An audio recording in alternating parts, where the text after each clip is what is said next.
just to kick us off, my name is Kumar Dhuvur. I'm going to be your host and moderator for the webinar today. I am the co-founder and chief product officer of ZestyAI. Today, we are joined by two illustrious panelists here with us, Dr. Ann Cope and Bob Roper. Welcome to both of you. Quick introduction. Dr. Ann has been with IBHS for more than 15 years.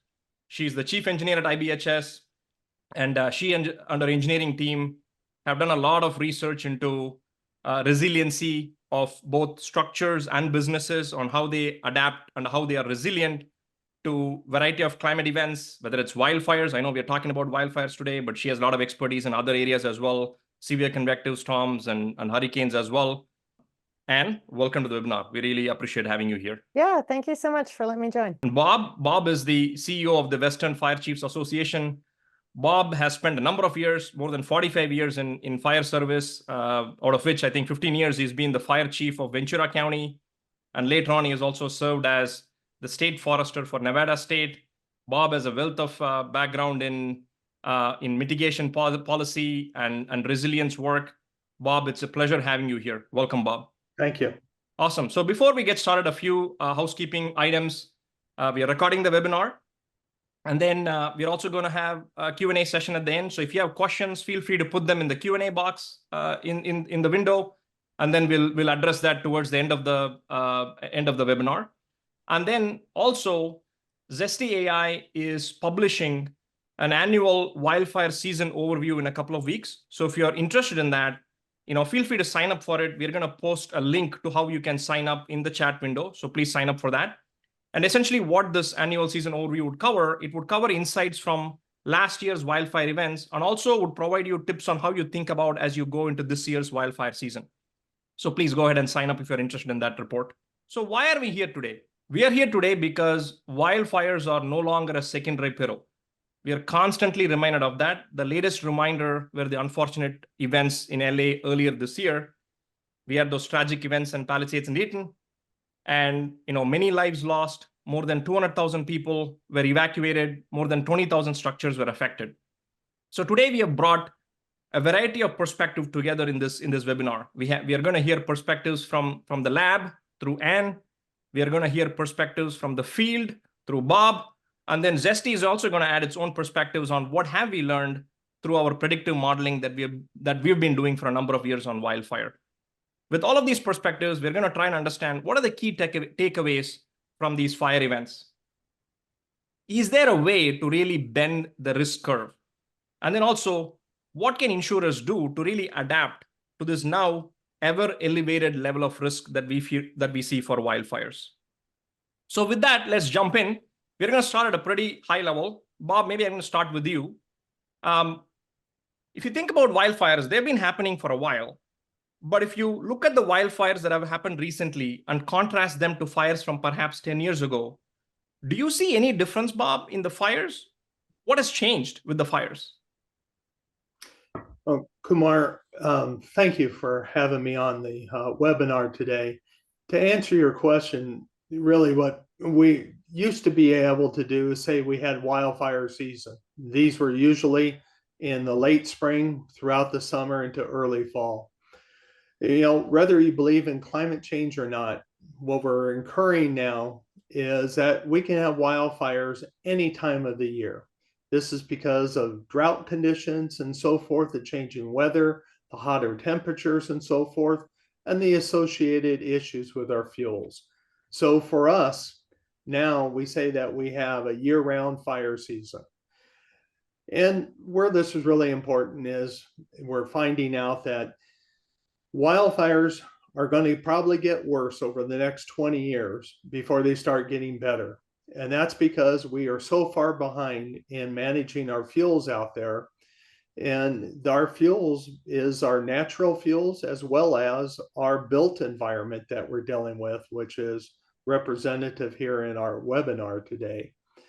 And the other thing that's really challenging us in the wildfire season is the more lives, the population, and the number of structures within these hazardous areas. Thank you, Bob. That's an interesting perspective. So you're talking about the season being unfortunately now all year round, and then you're also talking about how you have now not only just the natural fuels, but also these man-made fuels. How is this made? What is it that is making fires like the LA fire so hard to contain? As you look at the LA fires and Lahaina, Maui, and so forth, what they were encountered, the primary conditions were the fuels were just right with drought conditions, little bit of rain, and then that they had a high pressure system with extreme wind conditions on both the large fires. Once you get those large fuel wind conditions, then what happens is your fire services has to change from trying to do perimeter control and putting out the fire, and we have to evolve into what we call a life safety area. For fuel types, we have models that we can predict where the natural fuels are going to burn, the speed of them, and so forth. We can predict that. But currently, there's really no effective models that is, well, wildfire is like a fuse and it burns into the built environment. And once that gets burning, we have a conflagration. This is what we saw in Lahaina, Eaton, and so forth in Colorado Springs. And there's really no models to predict how fast those fires are going to burn, where they're going to go. We also have a different heat exposure from natural fires versus the built environment. And we also have a vast difference in the amount of smoke byproducts. In the natural environment, it's usually simple organic carbon byproducts. Once you get into the built environment with all the synthetic construction materials, furniture, and so forth, the amount of pollutants and environmental concerns drastically changes. So how does this shift your strategy as you go forward? If you're combating these big events, as you said, right, we're going to see more of it. It's probably going to get worse before it gets better. How does that shift your thinking in terms of how to combat this going forward? Our number one thing we have to do is be honest with the public and make sure that their expectations really match what reality is today. A lot of people in the LA fires kept waiting to have a fire truck in every driveway. Due to the number of homes, the exposures that were happening, and the amount of equipment we have, there was no way that was going to happen. Right. We also have to change our policy expectations of the policymakers and what rules, regulations they invoke. One of the things we try to have people do is read the Headwater Economics, the True Cost of Wildfires report. Be able to understand that the challenges we face today are not just putting out the fire. It's what happens to deal with recovery issues, economic issues, environment, and so forth. The other challenges we have is a population growth continues to expand. And we've had poor planning in the past. The planning has improved quite a bit, but now we have population challenges where we're allowing people to build accessory dwelling units, ADUs, in these hazardous areas without the evacuation routes to be able to support the increased population. And probably the last thing that we're really fighting is the issue of years ago when we had a wildfire, we could focus on doing perimeter control because we didn't have homes in harm's way. Now we have the same number of fire resources out there, but now we have to go from putting out the fire on perimeter control, and we have to do what we call point protection, going to individual homes. So the effectiveness of our suppression actions has diminished because of that competing levels of interest. That's a very interesting perspective, Bob. Clearly see the challenges that fire service is facing, right? As clearly, structures have gone up, population has gone up in these WE areas, and you're still, your focus areas have shifted now to saving lives as necessarily to containing perimeters. What do you think is the role of insurers here? Are there things that perhaps they can do to, help with maybe mitigation or resilience, perhaps in a way that fire service is not able to do? Well, the insurance industry, number one, is the key partnership to the resolution of where we're trying to get to. For years, the fire service and others have been out there trying to do public education, but that only goes so far. We have tried in limited areas to try to mandate and enforce compliance upon people. And that has marginal results too, because a lot of policymakers have a lot of pushback from the voters. So this is where the insurance companies come in.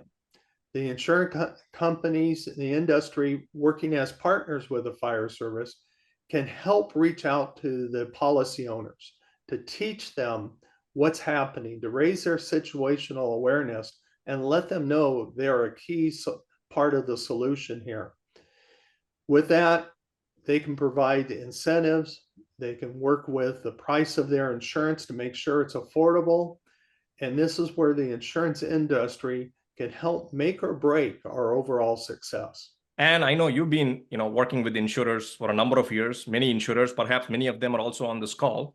And you've done a lot of experiments as well. Just curious, what is your sense in terms of, what do you think insurers can do here? And yes, we work with hundreds of insurers. The IBHS membership represents somewhere between 75 and 80% of the homeowners insurance coverage within the United States. So we are sponsored by the insurance industry. We do work on behalf of the insurance industry, and the industry as a whole is just really excited about some of the research findings coming out of the laboratory that the insurance industry is sponsoring, so that changes can be made, so that education can happen, so that information is available to allow homeowners, business owners, communities to say, oh, this is what we can do. This is how we can address all of the difficulties that Chief Roper described in our changing landscape and our changing life with wildfire. So if I may, I'd like to present some of the research that we've been doing over the past 15 years here at the lab. We have been burning stuff, setting buildings on fire, looking at all the detailed mitigation techniques and what makes things burn and what doesn't make things burn. We're setting ADUs on fire here at the Research Center in the Carolinas, looking at what kind of heat threat between one structure and another. Where are the places where the embers collect and the wind spirals in the corners? How does one side of the building ignite quickly and the other side not?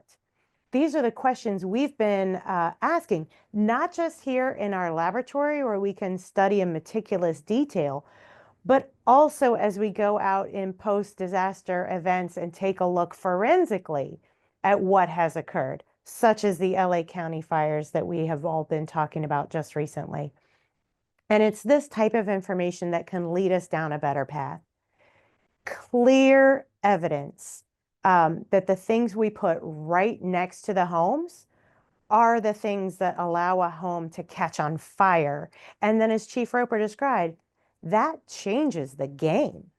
The heat, the embers, the smoke, every impact and every effect that you can think about with wildland fire is worse when you have the built environment burning. And so what we have to do to prevent the built environment from burning is to break the chain.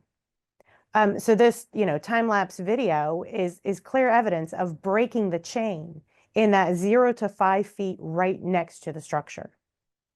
We've taken all that work that we've done here in the lab and the things that we've seen post-event and have created a system of actions. Now, my background is in hurricane research. And I know from hurricane research that each thing that you do can incrementally add to your resiliency. And you can put them in when you build the house, and there they sit. Wildfire is fascinating and different. It's like getting dressed. You have to be fully dressed in order to be dressed. You can't just put on one article of clothing and consider yourself to be dressed. You have to be fully dressed. And so as we think about wildfire pieces, the parts that are included there on the left-hand side, wildfire prepared home, there are 3 main mitigations to significantly reduce your risk, and you have to do them together.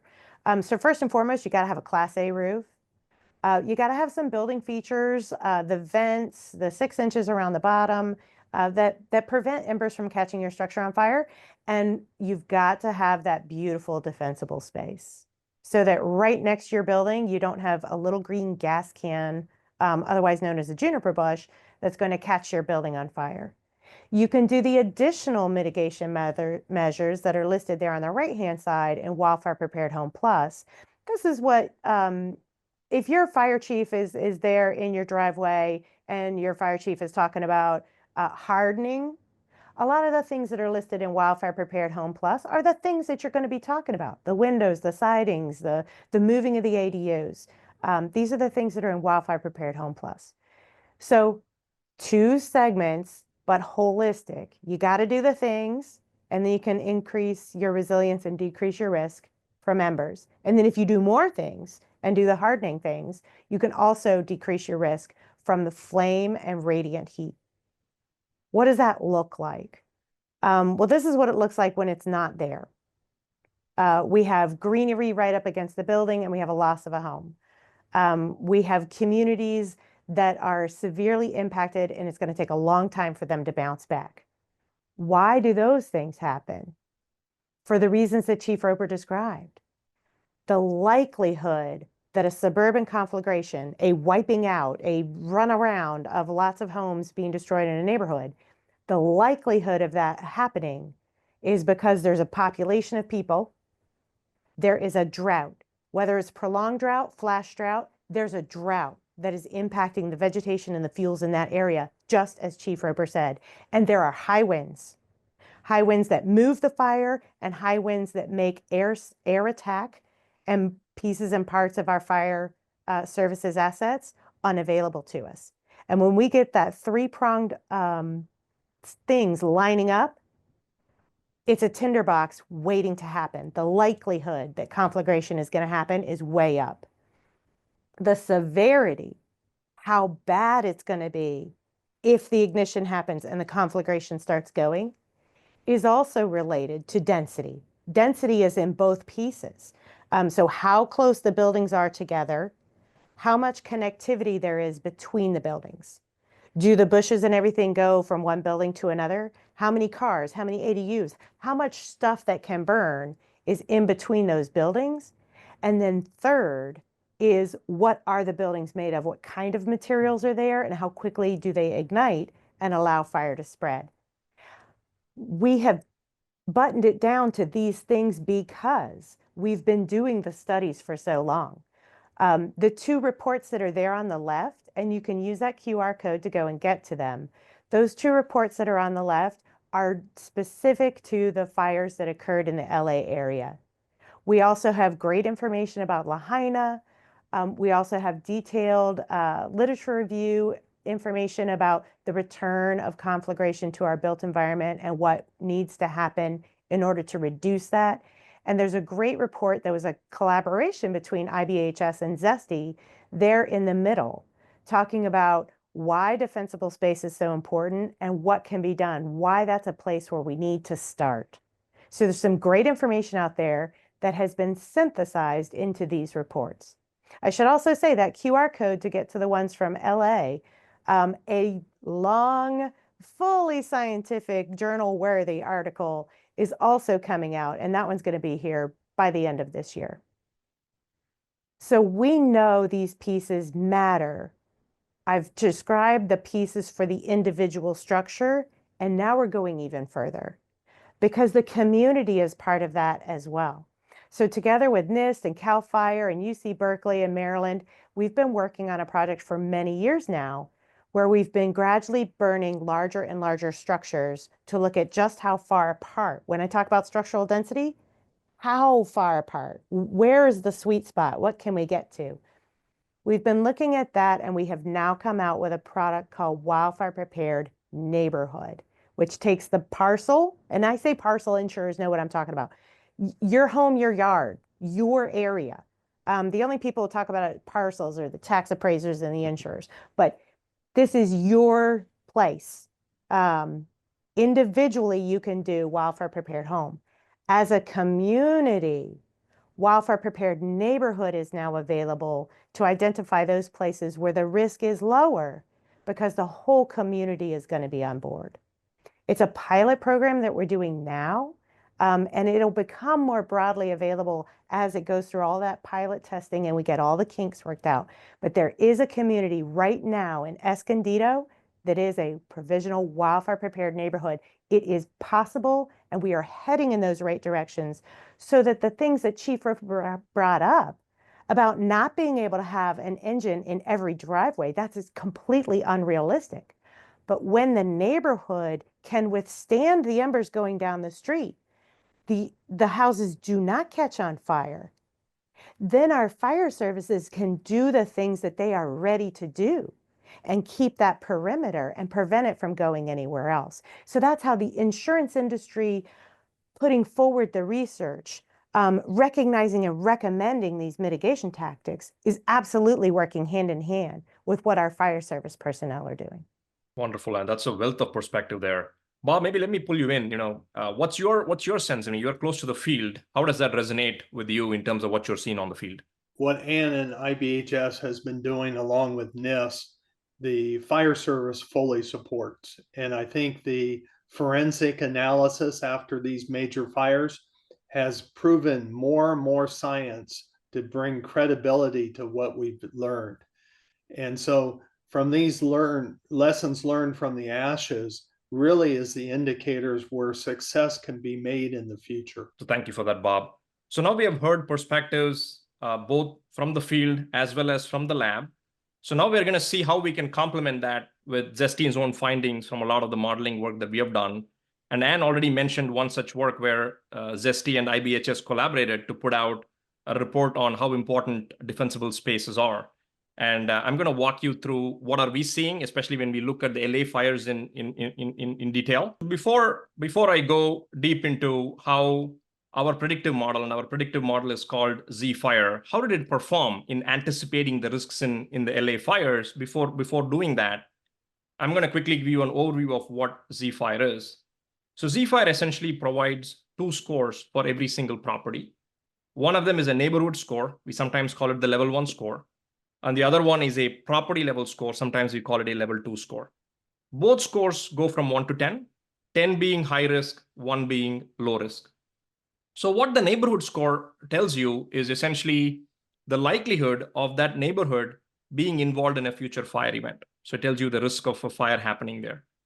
Whereas the property specific score goes into structure vulnerability, some of the things that Dr. Ann was talking about, how much defensible space is there around a property, what kind of building density is there, are structures packed together. So a lot of those inputs go into the level 2 model that then tell you how vulnerable is that particular structure. One of the things that we do for ZestyAI, in addition to just providing the scores, which are obviously useful, we also provide what are the top reasons as to why these properties got these scores. So you get a score, and you get that, hey, here is X, Y, and Z reason why this property got a high score or why this property got a low score. So with that background in ZestyAI, now let's dive into and see how did ZestyAI, predict the risk of especially the areas exposed in these LA fires. So first, what you're seeing on the chart here is the entire area that was affected by Palisades and Eaton. And we are looking at it from that neighborhood score perspective. That's the level 1 score. And the chart that you're seeing here is if you take all of the area that is enclosed by the Palisades and Eaton fires, essentially all of the area within those fire perimeters, each neighborhood would get a certain score. And we've essentially provided a distribution of area by these scores. So instead of putting the numerical score from 1 to 10, just for easier readability, we bucketed them into 5 different risk buckets, going all the way from very low to low, moderate, and high, and very high. As you can see from the chart, if you look at the right-hand side, if you combine the high and very high areas together, you see that more than 91% of the area affected by these fires were actually classified by ZestyAI level 1 model as very high risk. So we got the risk for the large part right. And now, also interestingly, if you look on the other side, on the left-hand side, 0% of these neighborhoods were classified as low risk. So what does that mean? That means that, let's say, for example, hypothetically, if you're a carrier that is only underwriting or taking policies only in the very low risk areas, right? Effectively, that means if you had only done that, you would have had zero exposure to Palisades and Eaton. But of course, that may not be the case. A lot of the carriers write in moderate risk areas, low risk areas, and so on. And if you do that, how do you then manage the risk? How do you think about the risk? And this is where the level 2 score really comes in handy. So what you now see is how did the level 2 property specific score, how did it do as far as these fires go? So I was mentioning roughly about 20,000 structures are affected. What you see here in this chart is on the level 2 lens. This is the property specific lens that talks about that really assesses structure resilience and structure vulnerability. The chart that you see here is the distribution of those affected properties by the level 2 score. Again, we bucketed them into very low, moderate, high, and very high.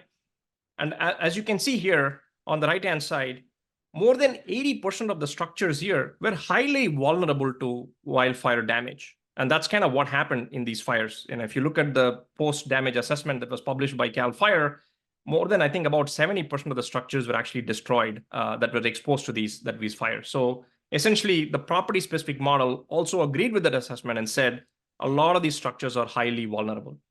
One other thing that I would also point out here is the red line that you see there is the damage rate for each of these risk buckets. And as you can see, the damage rate is monotonically increasing as the structure vulnerability increases. As you go into higher and higher vulnerable structures, you see that the damage rate actually went up. How is this relevant? This is relevant because underwriting is not the only way that you can manage risk. Of course, underwriting is one of the ways, but you can also leverage these scores in a rating framework where you can send market signals where you are choosing to offer better rates to properties that have inherently lower risk or have a higher resilience, and then you are choosing to charge more for properties that are more vulnerable and have lower resilience. So you can incorporate these scores into a comprehensive rating framework as well. With that, let's see how both of these scores together can be used to think about managing risk for wildfires. So I talked about 5 risk buckets on the neighborhood score, and then 5 risk buckets on the property specific score that looks at structure vulnerability. So in a sense, you have 25 different combinations. So what you're seeing here is all the properties that were affected within the Palisades and Eaton fire. It's the distribution of those properties and how they fall into these 25 different combinations of risk. So the total obviously adds up to 100%. And what you're seeing here is one potential way one could do underwriting, where you're choosing to accept policies in certain combinations, and some policies you're perhaps saying, hey, maybe I don't want to accept that risk. So if you take an approach like you're seeing on the screen, and some of our customers did do that, you could have reduced exposure by 99% from these particular fires. And of course, like I said before, underwriting is not the only way to manage exposure. A lot of our customers use underwriting in combination with rating. And this is where if you use rating, you can use the probability curves associated with the neighborhood score in terms of likelihood of an event happening. And you can also add the likelihood of damage for that property. That's the probability curve associated with the level 2 score. And you can combine both of that into your rating framework. One other thing I would call out is I mentioned before that we provide not only the scores, but the reasons as to why a property got a particular score. And this is where we see some of our customers also being pretty proactive in engaging with their policyholders, where they're talking to them about, hey, your property is high risk. Here are the reasons, and here are the possible mitigation actions that you could perhaps do to actually bring the risk down. So it's a combination of smart underwriting, leveraging predictive modeling and rating frameworks, and as well as engaging. I think Chief Roper also mentioned this before. Insurers have a big role here to play, where you can also engage with homeowners and potentially give them tips where they can do certain actions and bring the risk down. And this is where models that provide not only scores, but also provide the reasons as to why a property is high or low risk is quite valuable, because it would enable insurers to have that proactive dialogue with homeowners so that they can actually bend the risk curve down as well. So that's kind of broadly what we have seen from predictive models, by looking at the LA fires. models are able to pick up risks, and you can manage those risks provided you kind of combine both a property level view of risk along with a neighborhood level of risk, and also engage with proactive communication with property owners.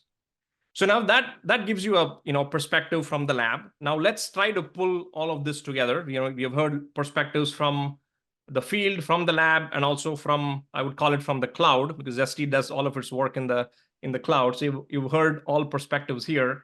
So maybe trying to pull all of this together. Maybe perhaps I'll start with Anne.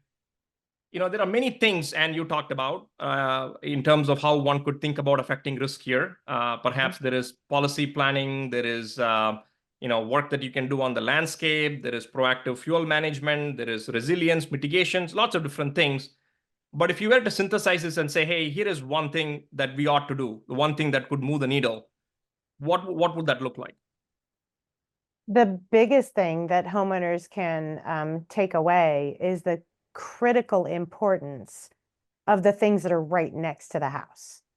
That to me is the number one thing that homeowners should focus on and think about.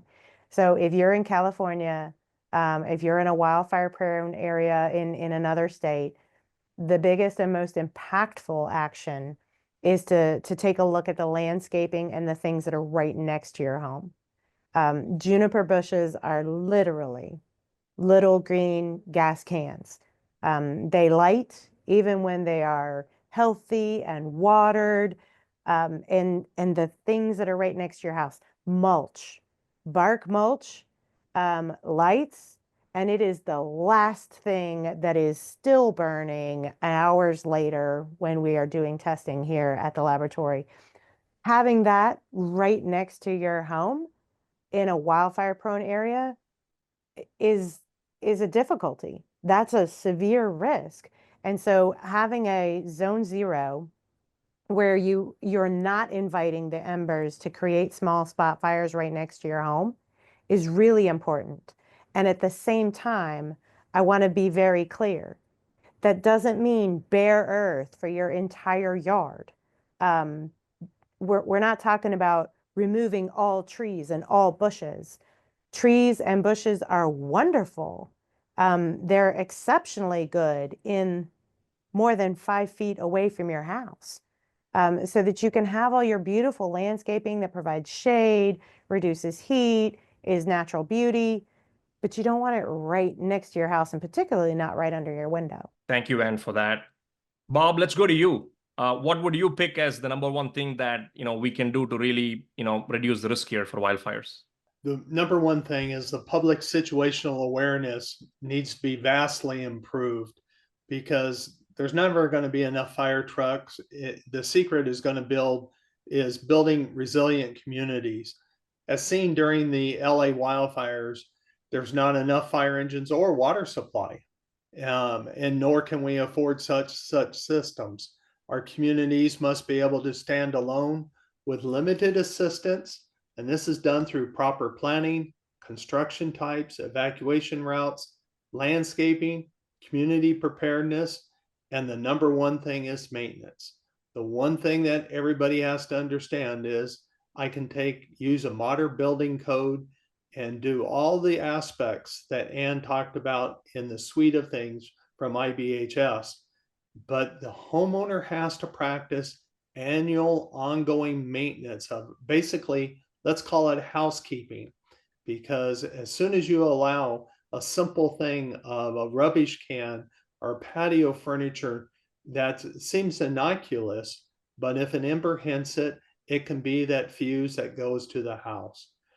The old adage of pay me now or pay me later really is a core mantra to building these resilient communities, saving lives, and reducing our insurance losses and recovery cost. So let me probably summarize all of this in terms of what we have heard. I think, Bob, you started off saying, hey, we can be reactive. We can expect the fire department to really contain these big fires because of the imbalance in terms of staffing and investments compared to the growth in the WUI.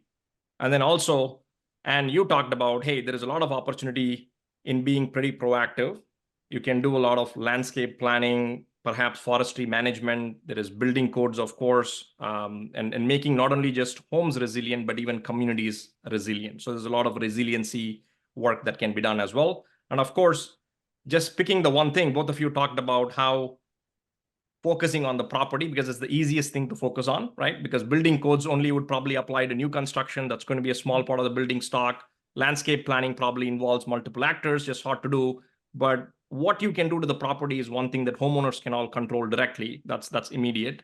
And you all talked about how it's really important to, keep the immediate vicinity of the property clean and clear of any kind of combustible material. And Bob, you're talking about maintenance, talking about the same thing about the property.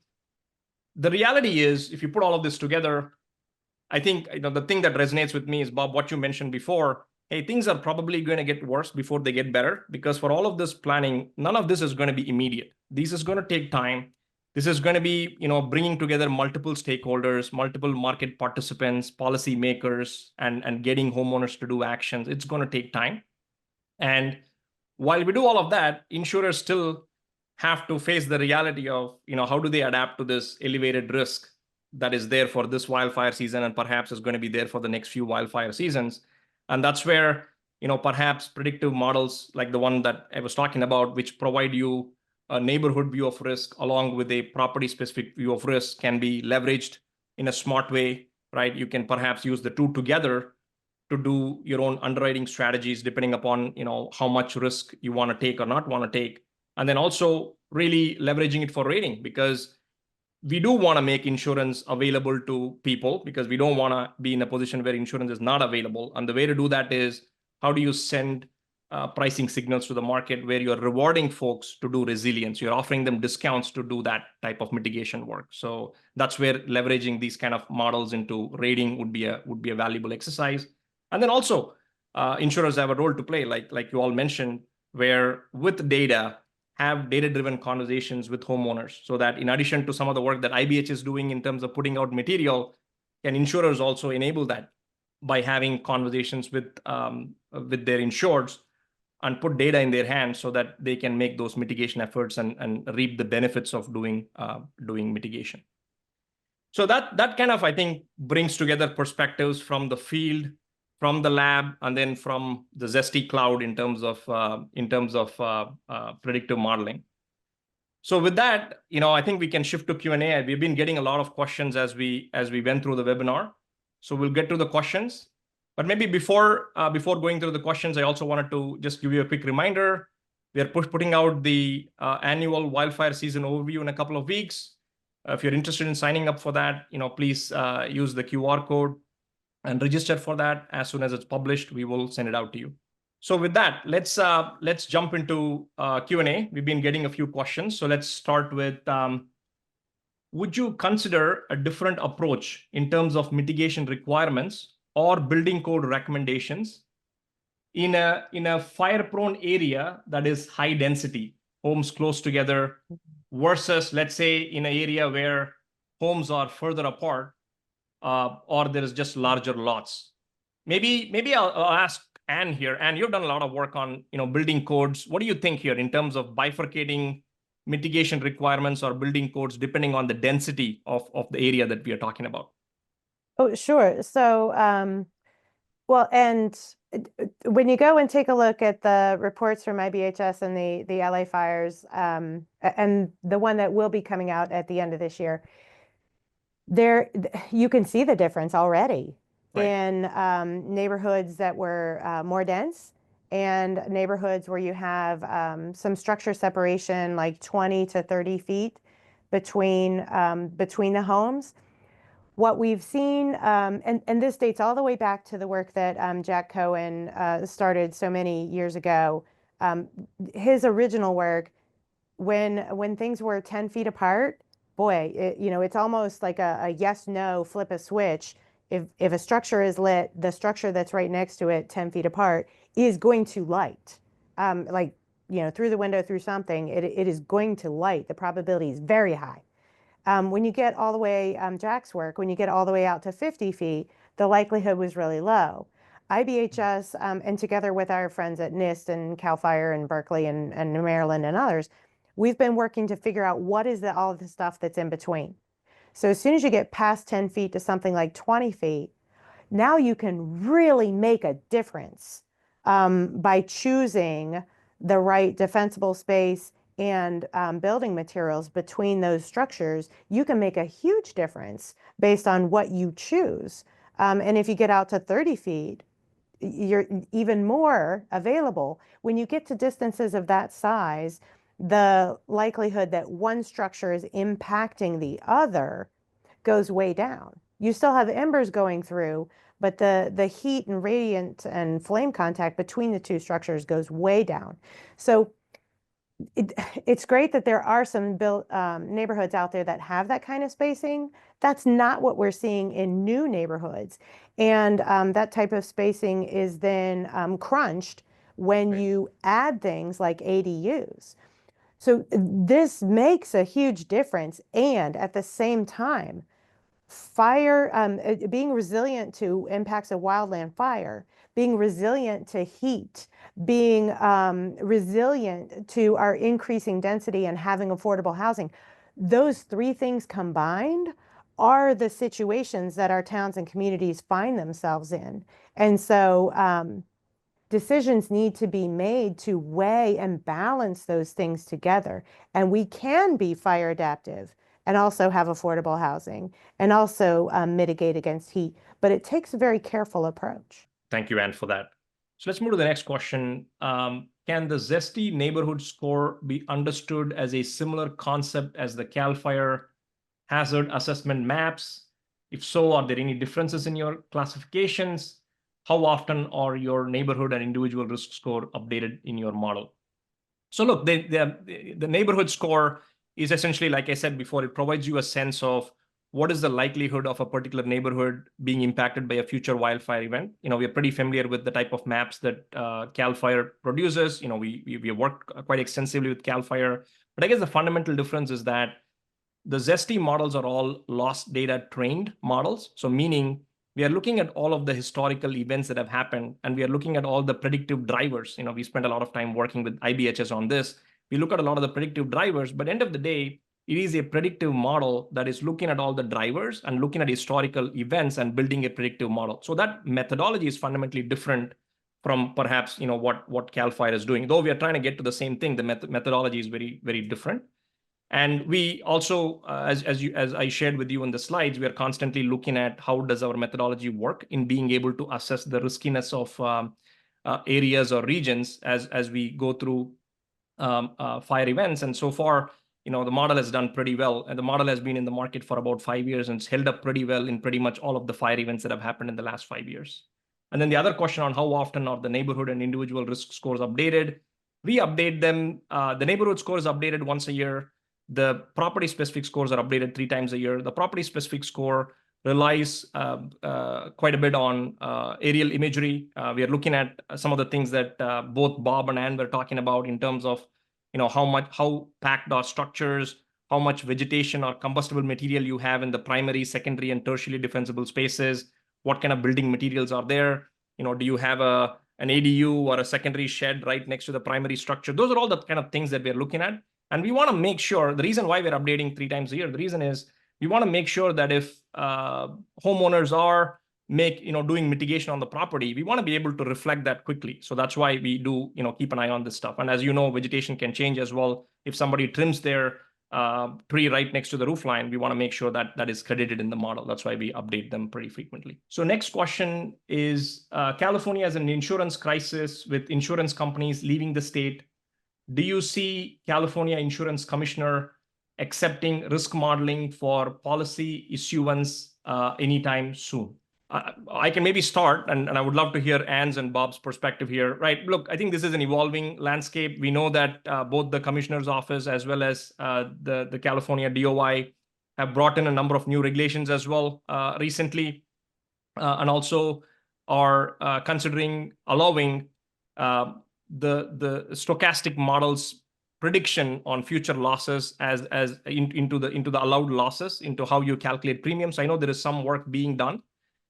So certainly, we don't want to end up in a situation where insurance is not available. So that is going to be a primary consideration for all the decision makers here. And I think various levers are being worked on. And I'm pretty hopeful that some of these levers that are being worked on come into action, and then that makes insurance more broadly available than perhaps what is happening today. Bob and Ann, anything to add? Kumar, in our work with the insurance industry and especially with California, going to the CAT modeling, we support that. I think the biggest thing that we're finding is that the reinsurance industry, the actuarial groups and so forth, we're just missing a lot of data, the track record, the good data to validate what the CAT models and stuff will show. So this is new. This is something that is still being worked on. So I think the answer is time will help with us. It's just a matter of we need some immediate answers and results today that this is going to take time. And the only thing I would add is, IBHS has been involved in the conversations as well. There's plenty of great science out there that is being reflected in models, and models are an excellent tool. We've had conversations with our California Department of Insurance contacts to describe that, and to show ways that the science that's being produced here at the lab is getting into those CAT models. And so, like Chief Roper, and I remain hopeful. We'll see what we get. So next question, what is more important, property or neighborhood mitigation? Who wants to take that? Can I just say yes? Right. Well, I'll jump in and say both are important, and both require different levels of cooperation among you and your neighbors. And if I live on a 50-acre piece of property all by myself, I am my own neighborhood. If I live in a suburban area where my neighbor's home is 10 feet away from my home, I've got some neighborly work to do to go and have conversations with my neighbor and talk about why it's so important for us together as a community to mitigate against wildfire. This is the nuance of, as we start losing whole communities, what neighbors have to understand is that the heat output from a residential structure fire is so much more immense than the native fuels out there. So this is where the distance, the separation between one structure to another is critical. Why I may do the work on my house, if my neighbor doesn't do his and his catches on fire, the heat output from his structure now encroaches on mine, and then my neighbor, and then the neighbor. So this is where it has to start from the individual property owner, but for total success, it's going to be a community-wide effort. That was well said, Chief Roper. Agreed. So next question, have the probabilities of loss associated with level 1, level 2 changes much over, say, the last 5 years? So this is for the ZFire model. So the probabilities, by the way they are calculated is we look at the last several years of probabilities. It's not that the probabilities we change just because 1 year had a severe fire activity, we just go ahead and change the probabilities. We want to make sure that, especially, since they're being used in rating frameworks, that these probabilities can stay consistent over a longer period of time. And we will constantly keep evaluating that. If we see sustained amount of activity, a number of years of consistent activity, those probabilities will get adjusted to reflect that. But otherwise, the way it's been modeled, we do want to make sure it's consistent over a longer period of time. What's the best way to engage in mitigation for wood decks and porches? How do you see IBHS and regulatory agencies approaching deck retrofits and potential code enhancements to better mitigate deck-related wildfire exposures? Yes, decks are wonderful places to gather and socialize and enjoy outdoor living. And they do increase a vulnerability. The best thing for people to do, and the details of what I'm about to say, go to wildfireprepared.org and read all the details. But decks are there next to the home. and you incorporate that into the home footprint. You do the 0 to 5 around the deck. You make sure that that you're clearing things off of the deck, and that's the best thing that you can do when you already have a wood deck. If you have a structure and you're thinking, I'd like to really put a deck on here, the best thing that you can do is when you build it, build the pieces that hold up the deck, the supporting structure, make that non-combustible, and then put a non-combustible walking surface. But the most important piece is the structure that holds it up, because that's the part that actually the embers will get down there, they'll burn it, and they'll take it to the structure. So if you're in the market for a new deck, non-combustible, best way to go. If you already have a deck, mitigate around, and you can find the details at wildfireprepared.org. Can you quantify the loss cost impact of prepared home and prepared neighborhood?